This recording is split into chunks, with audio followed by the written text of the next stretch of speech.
As night falls, I'm heavily bruised. I have blisters everywhere, and all I have with me is my map, my compass.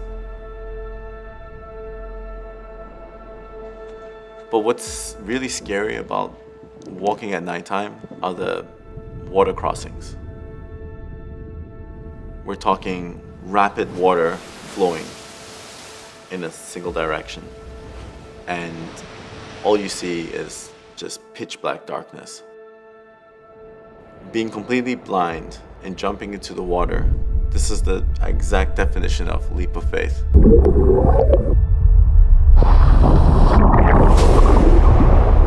There's a lot of fear and adrenaline kicking in. I knew that I couldn't make any mistakes.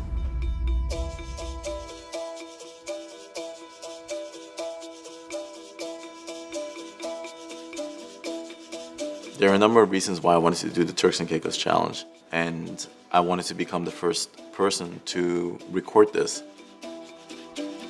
Since I was a child, I've always been hiking, running around, swimming, going on boats, fishing, and really exploring the islands of the Turks and Caicos. All those places really inspired me, and I really loved the stories of the indigenous people that actually moved around on the islands, and they did it by dugout canoes. So I was really always kind of inspired by how they would have done it, and I always wanted to replicate that.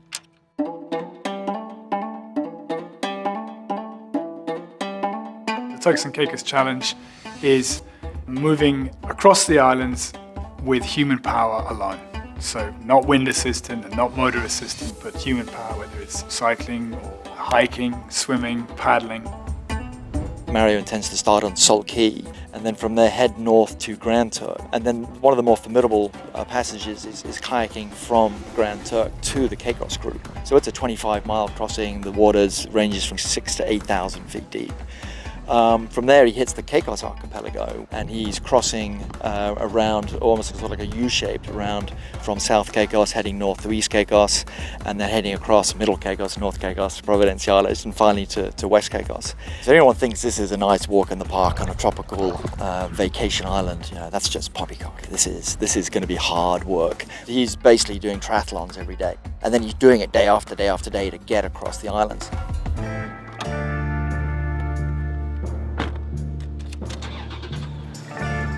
I was born right here in Grand Turk, in fact, and just down the hospital over here.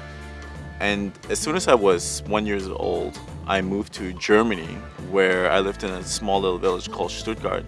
And from there, we actually moved back 10 years later to the Turks and Caicos Islands in Providenciales. It's a very leisure kind of lifestyle, as opposed to the German lifestyle, which is the complete opposite of that, which is hard work and precision.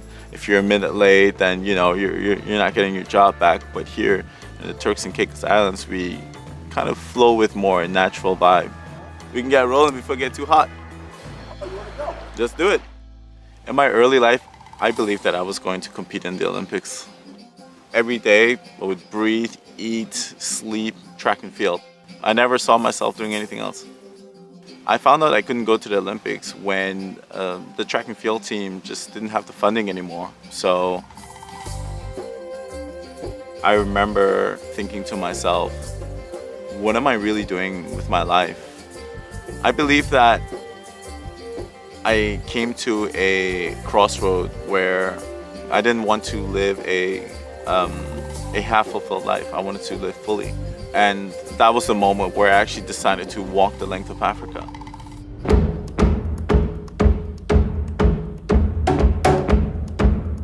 I think it's like 9,000 miles or something like that. I got rid of any possible excuse I could have. I sold my condo, I sold my things, and I didn't have anything to go back to.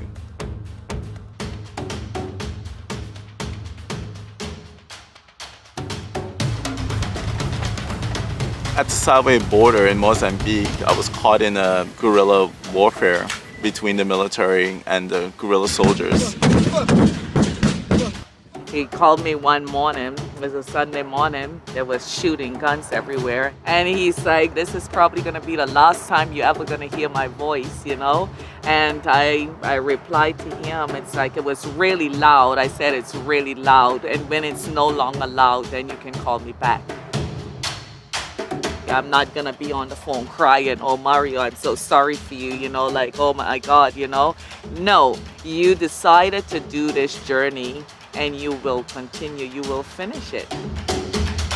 It's just my heart was pumping the whole time thinking, what am I doing? But at the same time, I believe that this was a journey that's so worth it, that even if I were to be in danger, if I died on this trip, it would still be worth more than not going.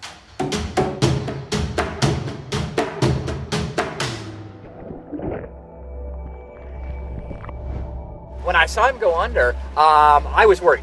I actually saw a wave coming up behind him, and I wanted to shout, look out. I suppose the fatigue that he's going to feel as the trek, as the odyssey continues, is going to catch up. He's going to get worn down, and that's going to be the psychologically hard part for him, is to say, I got to keep going.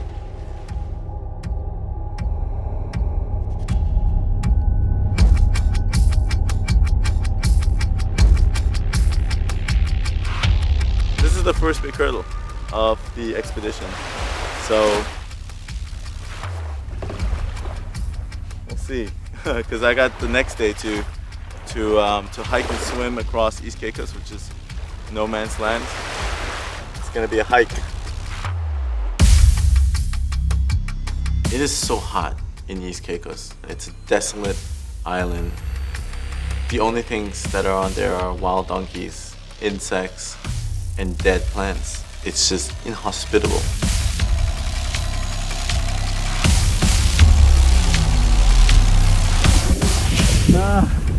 A lot of people might have resistance and they want to be perfect, and that limits going past that point of failing. I would rather fail more often than to win once. And I'm not afraid to fail constantly. That's the only way you can move forward, is to be comfortable in failure.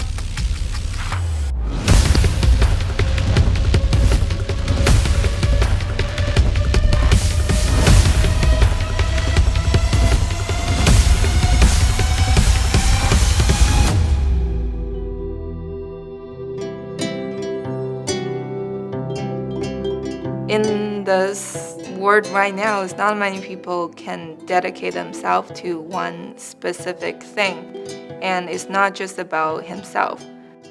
He do everything for a purpose, to either inspire more people to going out to be involved, or just simply to go outside or break your own comfort zone. He really wants to sort of empower the next generation, especially from here, to see what's possible. And the fact that it is someone from here showing what is possible. Today, it gives me great pleasure to present the flag of the Turks and Caicos Islands to our son of the soil, Mario Rigby. I've always dreamt about this since I was a kid, so thank you all for supporting me. Super Mario, you made it! A lot of people call themselves a dreamer. I think he's a dream maker. He's the one make the dream or other people's dream happen.